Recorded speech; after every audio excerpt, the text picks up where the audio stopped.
तो दोस्तों स्वागत है आप सभी का एक बार फिर से नए वीडियो में। और इस वीडियो में हम लोग बात करेंगे Durban super giants versus Joburg super king के बीच जो आज का साउथ अफ्रीका 20 लीग का मुकाबला खेला जाएगा इसके बारे में। तो दोस्तों ये 8वां मुकाबला है और गौर करिएगा ये जो मुकाबला है ये दोस्तों 9 बजे स्टार्ट हो जाएगा आज रात में ही। तो इस वीडियो में हम लोग खास करके जानेंगे कि कौन सी टीम्स की तरफ से हमें ज्यादा खिलाड़ी को रखना चाहिए, क्योंकि विकेट कीपर सेक्शन में हमें बहुत ही कंफ्यूजन हो रही होगी टीम बनाते समय, और क्या क्या चेंजेस और बदलाव हो सकते हैं वो भी जानेंगे। तो गौर करिएगा ये जो मुकाबला है दोस्तों ये खेला जाएगा किंग्समेड स्टेडियम डुरबन में, जो कि डरबन सुपर जायंट्स का होम ग्राउंड है। तो डायरेक्ट बात कर लेते हैं पहले इस ग्राउंड के पिच रिपोर्ट के ऊपर। तो अभी तक दोस्तों देखा जाए तो इस ग्राउंड पर टोटल 76 मुकाबले हुए हैं टी20 के, जिसमें से पहले बैटिंग करने वाली टीम 44 बार जीती है और चेस करने वाली टीम 32 बार। और रिसेंट में भी हमें यही देखने को मिल रहा है कि जो भी टीम पहले बैटिंग कर रही है वो जीत रही है। और यहां पर भी आपको यही देखने को मिलेगा कि जो भी टीम टॉस जीतेगी पहले बैटिंग करने का निर्णय लेगी।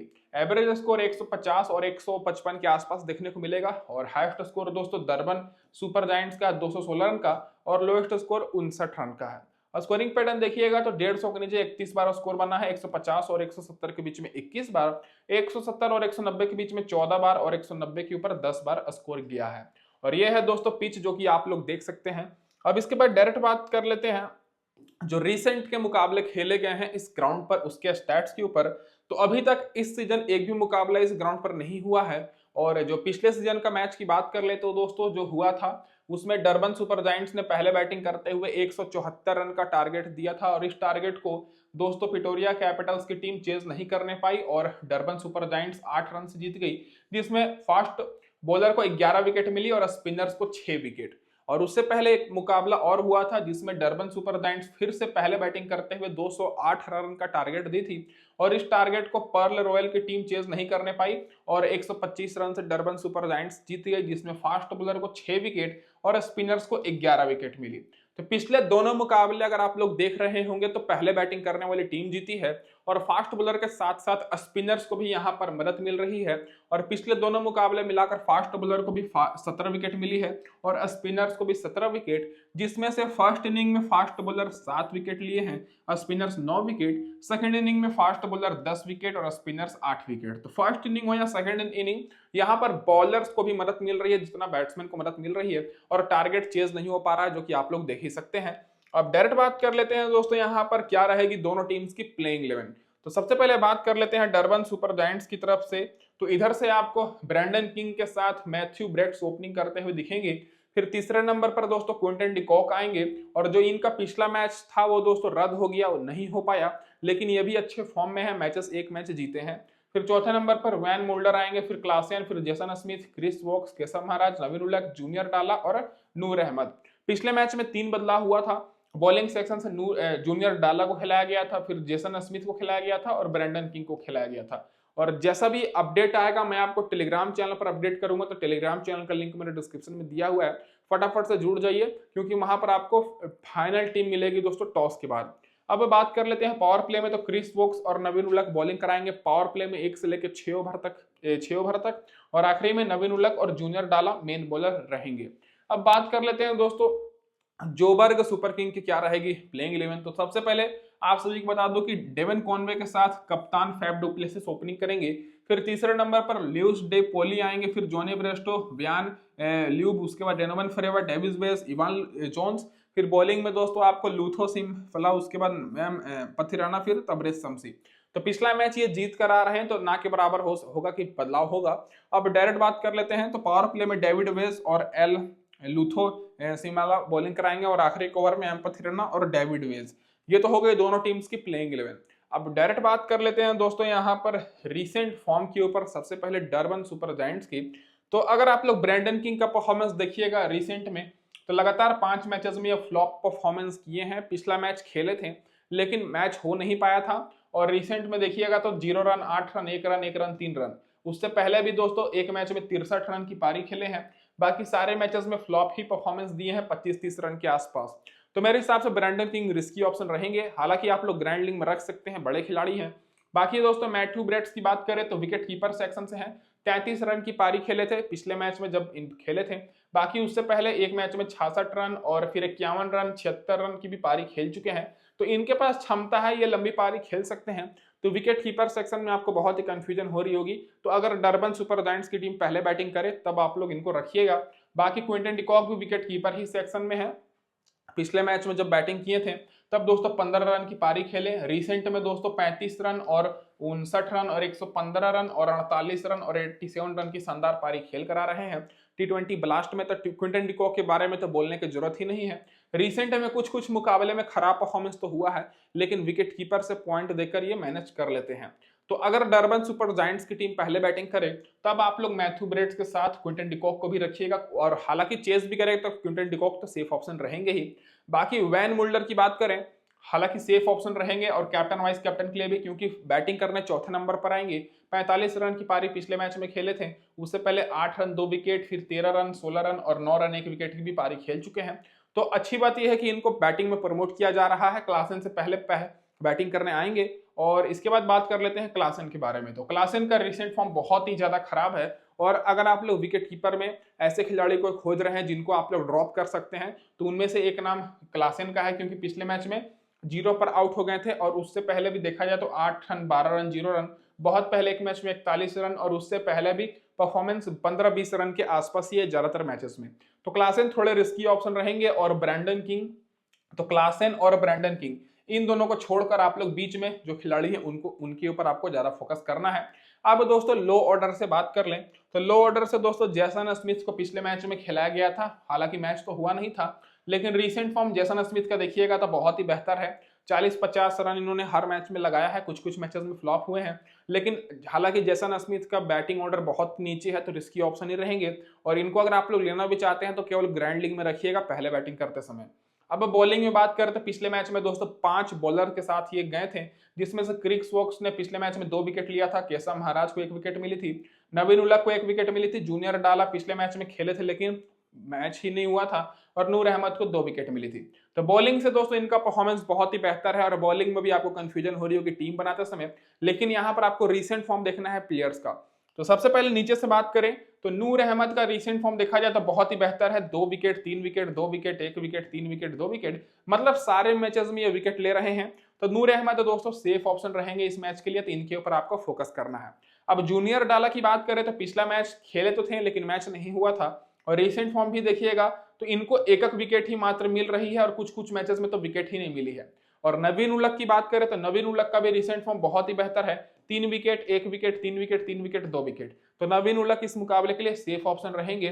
तो नूर अहमद और नवीन उलक ये दोनों अफगानिस्तान के बॉलर्स आप लोग के लिए बेस्ट रहेंगे। बाकी केशव महाराज का भी रिसेंट फॉर्म बेहतर है, और क्रिस वोक्स का भी थोड़ा बहुत बेहतर है। तो बाकी केशव महाराज और क्रिस वोक्स में किसी एक को आप लोग रख सकते हैं, क्योंकि इस ग्राउंड पर स्पिनर्स को मदद मिल रही है, तो बॉलिंग में दोस्तों कंफ्यूजन तो होने ही वाली है, और खास करके विकेट कीपर सेक्शन से तो हो ही रही है।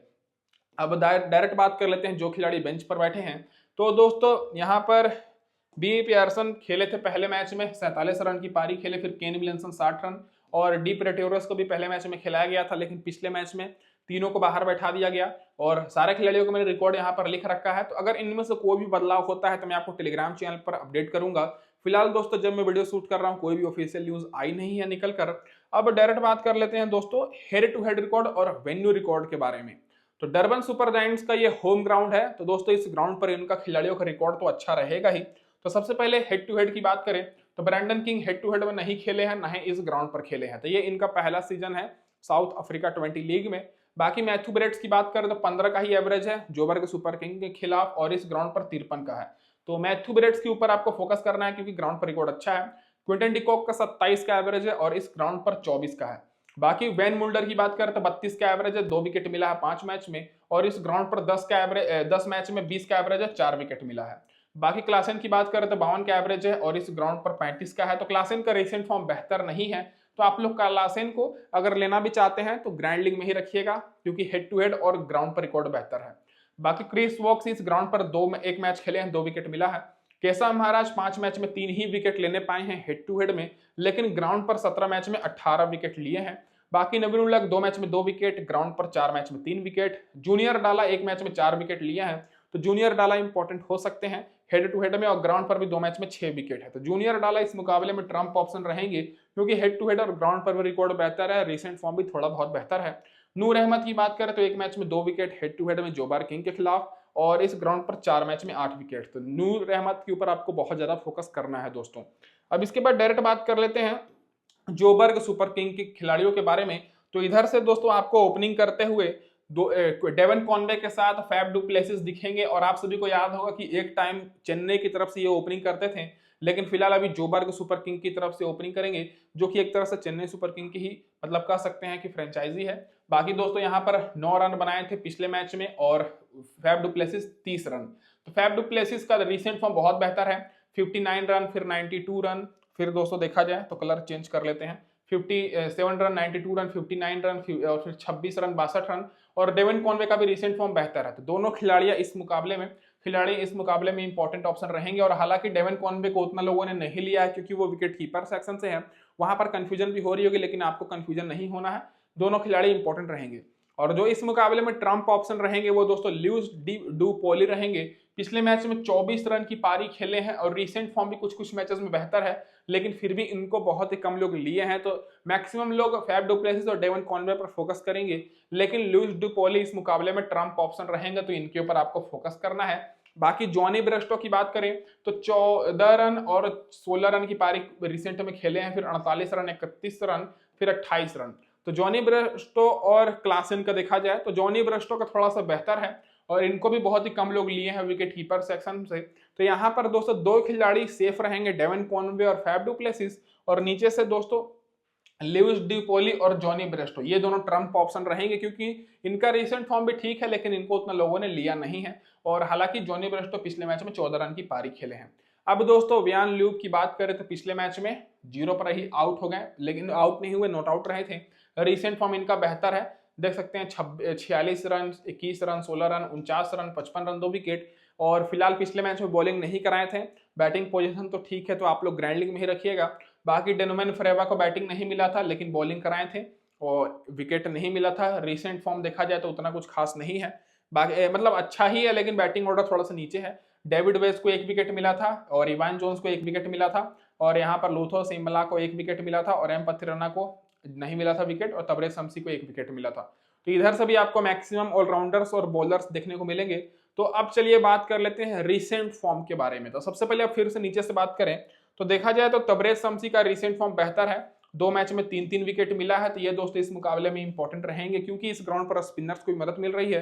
एम पथिराना का भी रिसेंट फॉर्म बेहतर है, 2 wicket, 2 wicket, 3 wicket, 1 wicket, 1 wicket. भले ही पिछले मैच में विकेट ना मिला हो, लेकिन इस मैच में भी सेफ ऑप्शन रहेंगे। इन दोनों बॉलर्स पर आपको फोकस करना है। बाकी एल लूथो सिमला की बात करें तो इनका भी रिसेंट फॉर्म बेहतर है, लेकिन अभी ये नए खिलाड़ी हैं, तो आप लोग इनको ड्रॉप करके रिस्क ले सकते हैं। और इवान जोन्स की बात करें तो इनका रिसेंट फॉर्म उतना अच्छा नहीं है, तो इनको भी ड्रॉप कर सकते हैं। और डेविड वेज ऑलराउंडर है, तो सेफ ऑप्शन तो रहेंगे ही, क्योंकि रिसेंट में ज्यादातर मैचेस में इन्होंने अच्छा परफॉर्मेंस किया है। तो दोस्तों ये हो गई हमारी पूरी डिटेल एनालिसिस। अब जो खिलाड़ी बेंच पर बैठे हैं उनके बारे में बात कर ले तो मोइन अली को दोस्तों पिछले मैच में नहीं खिलाया गया था, जॉनी ब्रेस्टो को खिलाया गया था इनकी जगह पर, क्योंकि 4 ओवरसीज खिलाड़ी ही खेल सकते हैं। डी बेरस्वेल को भी लग रहा था कि खिलाएंगे, लेकिन इनको भी नहीं खिलाया गया। बाकी दोस्तों जो भी खिलाड़ी बेंच पर बैठे हैं मैंने रिकॉर्ड लिख रखा है। कोडजे अगर जिस तरह से अवेलेबल रहते हैं तो खेलेंगे, क्योंकि रिसेंट फॉर्म ठीक है। बाकी दोस्तों जो खिलाड़ी का रिकॉर्ड मैंने लिख रखा है देख सकते हैं, अगर इनमें से जो भी खेलता है तो आप लोग यहाँ पर देख लीजिए। अब डायरेक्ट बात कर लेते हैं दोस्तों हेड टू हेड रिकॉर्ड और वेन्यू रिकॉर्ड के बारे में। तो दोस्तों हेड टू हेड में देखा जाए तो डेवन कॉनवे नहीं खेले हैं ना ग्राउंड पर, नहीं हेड टू हेड में। फैफ डू प्लेसिस का 54 का एवरेज है हेड टू हेड में डरबन सुपर जायंट्स के खिलाफ, और इस ग्राउंड पर 20 का है। और लुइस डू पॉली का 24 का एवरेज है, ग्राउंड पर 1 का ही है। बाकी वियान ल्यूब की बात करें तो 20 का एवरेज है, और इस ग्राउंड पर 34 का है, लेकिन विकेट नहीं मिला है, ये आपको गौर करना है। डेनोवन फ्रेवा का 42 का एवरेज है, और ग्राउंड पर 86 का है। तो डेनोवन फ्रेवा इंपॉर्टेंट हो सकते हैं अगर आप लोग डरबन सुपर जायंट्स को सपोर्ट करते हुए टीम बना रहे हैं, तो यहाँ पर डेनोवन फ्रेवा को रख लीजिएगा, क्योंकि नीचे बैटिंग करने आएंगे। बाकी डेविड वेस का देखा जाए तो कुछ खास नहीं है, और इवान जोन्स 2 मैच में 6 विकेट लिए हैं, और इस ग्राउंड पर 1 मैच में 2 विकेट। और लूथो सिमला की बात करें तो 1 मैच में 3 विकेट मिला है। तबरेज शमसी 3 मैच में 5 विकेट है हेड टू हेड में, और ग्राउंड पर 2 मैच में 3 विकेट। तो यहाँ पर कुछ ही खिलाड़ियों का रिकॉर्ड अवेलेबल है, क्योंकि दोस्तों बहुत सारे खिलाड़ी हैं जो कि पहली बार खेल रहे हैं, तो इसलिए रिकॉर्ड अवेलेबल नहीं है। अब डायरेक्ट बात कर लेते हैं दोस्तों हेड टू हेड रिकॉर्ड और रिसेंट फॉर्म के ऊपर। तो दोनों टीम्स के बीच अभी तक 5 मुकाबले हुए हैं साउथ अफ्रीका 20 लीग में, जिसमें से डरबन सुपर जायंट्स 2 बार बाजी मारी है, और जोबर्ग सुपर किंग 3 बार। तो जोबर्ग सुपर किंग का परफॉर्मेंस देखा जाए तो अच्छा ही है, तो इस मुकाबले में कांटे की टक्कर तो होगी, लेकिन जो मेरी फेवरेट रहेगी वो दोस्तों जोबर्ग सुपर किंग रहेगी। पिछला मैच ये अपना जीत करा रहे हैं, 2 मैच ये खेले हैं, पहला मैच जीते थे लेकिन पिछला मैच इनका नो रिजल्ट रहा था। अब इसके बाद डायरेक्ट बात कर लेते हैं दोस्तों यहाँ पर टीम कॉम्बिनेशन के ऊपर। तो सबसे पहले हम लोग यहाँ पर स्मॉल लीग की टीम की बात करेंगे, फिर दोस्तों ग्रैंड लीग की टीम की बात करेंगे। तो स्मॉल लीग में दोस्तों मैंने जो कैप्टन किया है यहाँ पर वैन मुल्डर को कर रहा हूँ, जो कि बैटिंग करने चौथे नंबर पर आएंगे और 4 ओवर आपको बॉलिंग भी करा कर देंगे।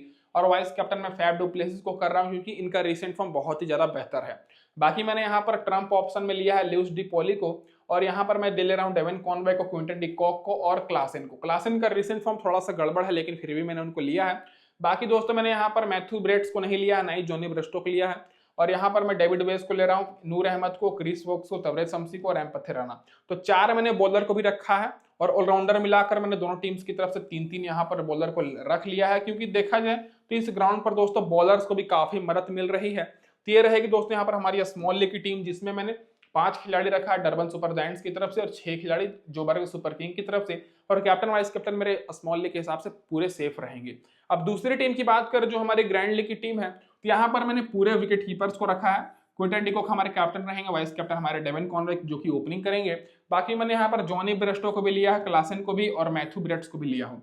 बाकी मैंने यहाँ पर एक ही बैट्समैन लिया है, फैफ डू प्लेसिस को। बाकी मेरे दोनों ऑलराउंडर वही रहेंगे, और बॉलिंग मैंने एम पथेराना, नवीन उलक और क्रिस वोक्स के साथ जा रहा हूँ। तो इस टीम में मैंने क्या किया है कि पूरी बैलेंस टीम बनाई है मैंने, बैट्समैन और बॉलर और ऑलराउंडर्स मैंने पूरा बैलेंस बनाया है। इस टीम में मैं ज्यादातर बैट्समैन पर फोकस कर रहा हूं और बॉलर्स पर थोड़ा कम फोकस कर रहा हूं, और ऑलराउंडर मैंने 2 लिया है। तो दोस्तों इस वीडियो में बस इतना ही, और आपको हमारी एनालिसिस और वीडियो अच्छी लगे तो चैनल को सब्सक्राइब जरूर कर दीजिएगा। धन्यवाद दोस्तों आप सभी का वीडियो देखने के लिए।